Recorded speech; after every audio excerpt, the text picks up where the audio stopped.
This next clip is setting the world on fire, at least this part of the internet on fire. And I know a lot of people have already seen it, but let's take a slightly different look at it that gets a little bit more out of it. Okay, if you've seen it or haven't seen it or heard of it, two of the fellas walk into a grocery store, they rip off a lot of stuff. One of the other customers in the store offers to pay for it. The guy says, no, you're not going to pay for this stolen stuff. They're going to give it back and get the hell out of there. He goes around to the counter, confronts them, tells them that. Next thing you know, he's having a heart attack. He's in the hospital, not clear whether he's going to live or die. The fella stuck around, hopped over the counter. They might not be that good at math at school, but it didn't take them long to figure out the computer graphic screen on that computer that would open the cashier. That's what they did. They grabbed the cashier. This is an unusual case, too, because they left the Newport menthols behind. Off they go without anybody, including that guy who offered to pay for the goodies. They all left, leaving this guy on the floor unconscious from a heart attack. Let's take a look at that. And then let's take a look at some parents who are pulling their kids out of black schools, but they're still doing it for all the wrong reasons. 35th birthday. His coworkers tell me that his wife doesn't work and Zarif is the breadwinner for her and their 3 children. Now his coworkers are hoping the police can bring these suspects to justice and make them pay for what they didn't do. And let's call for help. I couldn't watch it the first time. I had to stop and walk away.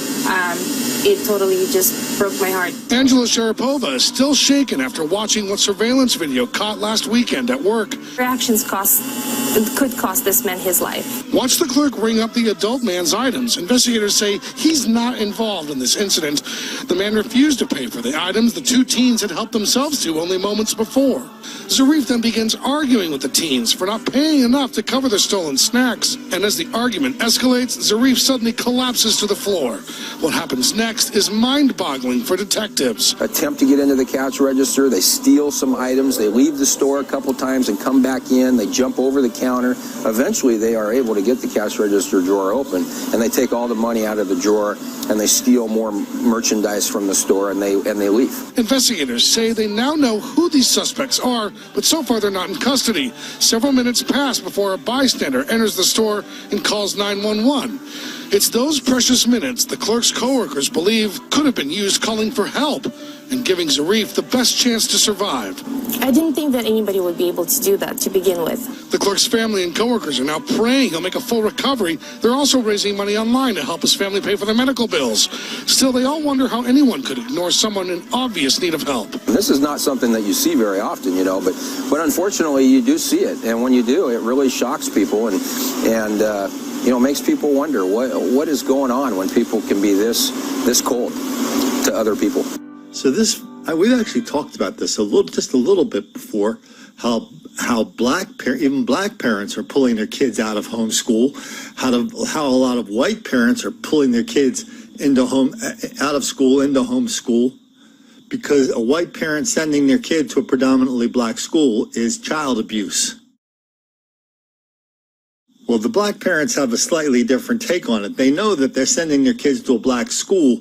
They know that they're condemning their child to 12 years of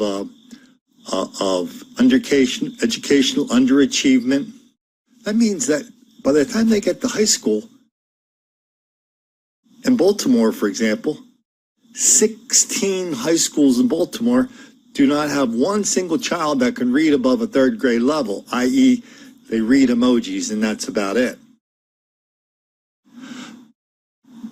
The parents you're going to see here at this story from the Black News Division of NBC, yes, NBC has a Black News Division, focuses on the parents who pulled their kids out of these black schools because the racist white teachers are always blaming black kids. The kind of kids we just saw in that previous video. They're blaming black kids for stuff for no reason whatsoever. And that's the only reason why so many more black kids, like 3, 4, 5, 10, 100 times more black kids are suspended and expelled from school. Criminal justice reform says we have to make sure those numbers are equal, or else that is proof positive of white racism. Let's get to that clip, because this is probably, everything about this clip is probably way more important than the one we just saw. It is about the African American culture. I felt like that homeschooling was the best way to educate my children. It's a way of protesting. I like homeschooling better.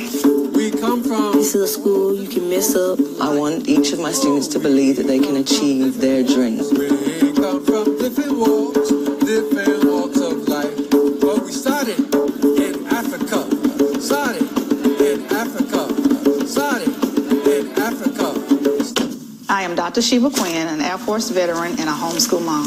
I started homeschooling my kids because I really wanted them to have a solid foundation in African American history, and I also wanted them to be very good readers.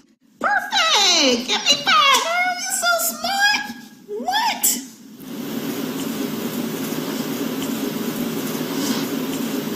There came a point in time to where I wanted to have my children go farther in reading and writing, and the teachers in the school system just was not really trying to hear it. So finally I was just like, you know what?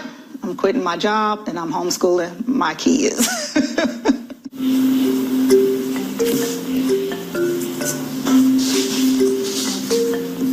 If you're homeschooling in the state of Georgia, what they would like for you to do is do the charter school homeschool program where they just give everything to you. That didn't work too well for us. The curriculum was okay, but again, there's still no African American history. There was all these missing pieces and gaps that I needed to fill in. So finally I said, you know what? Forget the curriculum. I'm writing it myself.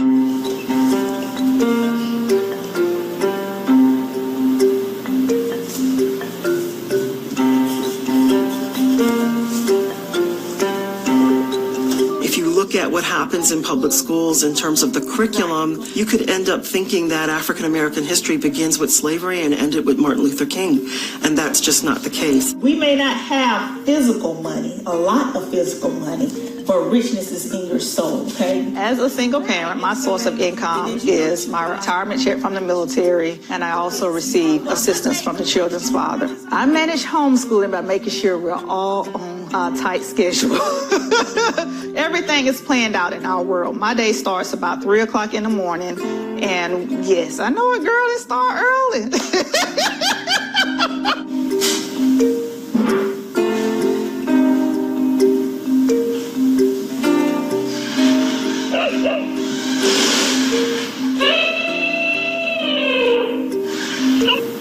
The numbers are higher in the South. A lot of the institutional policies, such as zero tolerance policies and the way we handle discipline, contribute to a sense of a child feeling like a troublemaker. I have come to think of this increase of homeschooling among African American families as a form of resistance.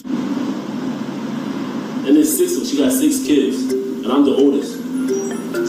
No matter what, know yourself, love yourself first. He has broken wings. Okay. Now, I want you to really think deeply about this. My name is Tara Pavel. I am the teacher and director of Achieve Academy, which is a group of students that are all homeschooled together. My experience is when you show a student positive attention, you show them that I don't care how many mistakes that you make today or any day, as long as you try your hardest, you see that student begin to really blossom. So I think that's the difference. Own money. Own money. Okay? So an entrepreneur is someone who starts a business with their own money, all right? Or their own hair salons, right? Those are entrepreneurs. What do you know about entrepreneurship? Anybody? Make money. My name is Hamilton Sheldon Ashley. I am 12 years old. My name is Inday Broadnett. I am 8 years old. I've been at Achieve Academy 3 years. Miss Tara is the best teacher because she told us if we mess up, it's not gonna be on your card because this is a school you can mess up. I'm shy and my friends here makes me comfortable. I just like this place. So we are going to Kingdom Boxing. We're doing this theme of dreams and making our dreams come true. Yeah. Bring it right back to your face. 1, 2, 3. Good. We come from riches, right?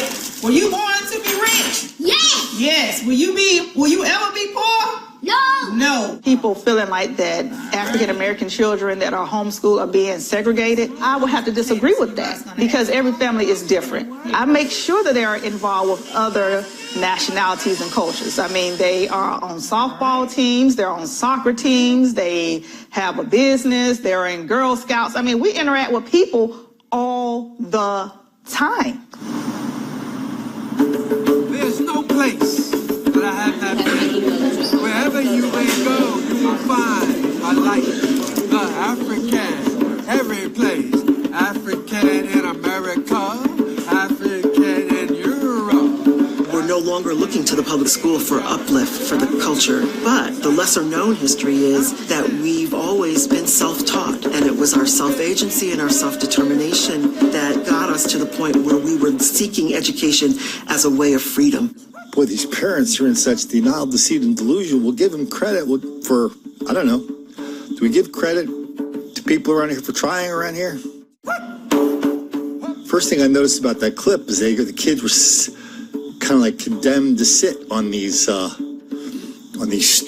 chairs, those plastic, those metal folding chairs. Yeah, that's hell.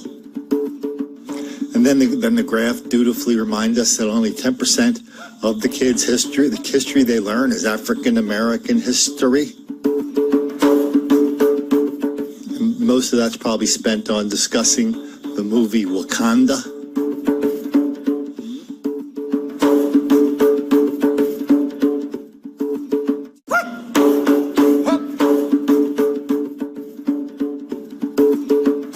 And so let's give some of these black parents at least some credit for realizing there's more for their children out there than what they found in their black public schools that were destroying whatever small spark of the will to learn, the enthusiasm for learning that they may have had when they went in there. Because we know that among black people, among black students, learning is frowned upon, scorned, ridiculed to the point where you just don't do it. Because learning in public schools for black people, from white teachers teaching white racism, imposing their white racist teaching methods of learning, discipline, we know that makes the black kids angry.